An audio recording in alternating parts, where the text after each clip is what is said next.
This garden that I'm in is considered to be one of the most beautiful gardens in France, and I would argue it is one of the most beautiful in the world. Claude Monet's gift to the world wasn't just his incredible artworks, it was something else, a living art that he created, this beautiful garden that everybody should come and explore. Claude Monet is one of the most famous painters in history, an impressionist master and interpreter of the world around him. From 1883 until his death in 1926, Monet lived here, where he built a small home within a beautiful garden that served as the scene for his most famous works.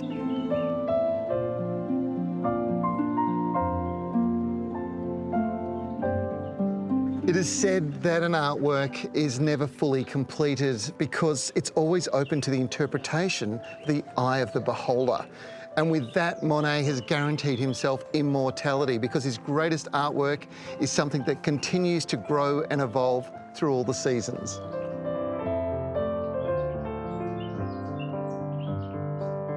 And no visit to Monet's home is complete without a wander through his two beautiful gardens. And did you know that the flowers that he selected were not selected for their shape, their colour, or their form, but in actual fact, for their radiance in sunlight? The garden is in two parts, with a flower garden in the front of the house and the more famous water garden that was started 10 years after he first arrived here. The two parts contrast and complement each other at the same time. The garden is planted intensively with plants of indiscriminate height and size, things like salvias and dahlias and asters, and they all sit just below some of these structural plants like standardised roses and ornamental fruit trees and flowering trees.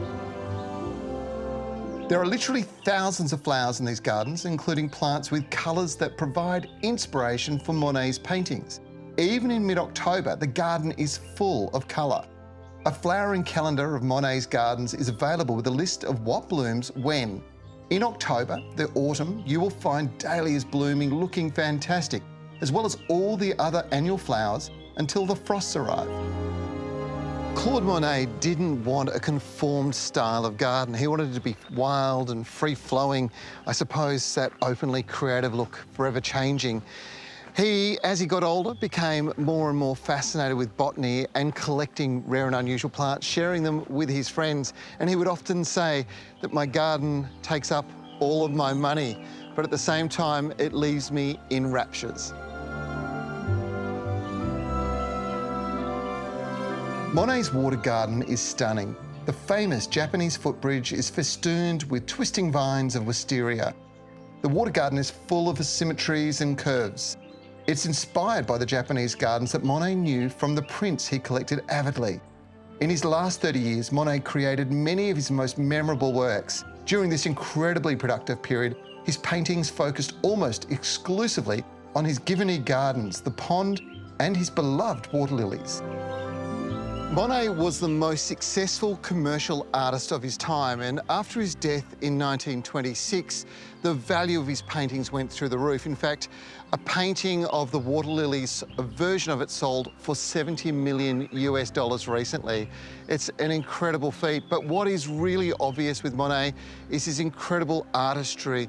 His creative streak in building this amazing garden lives on with his spirit and his beautiful paintings.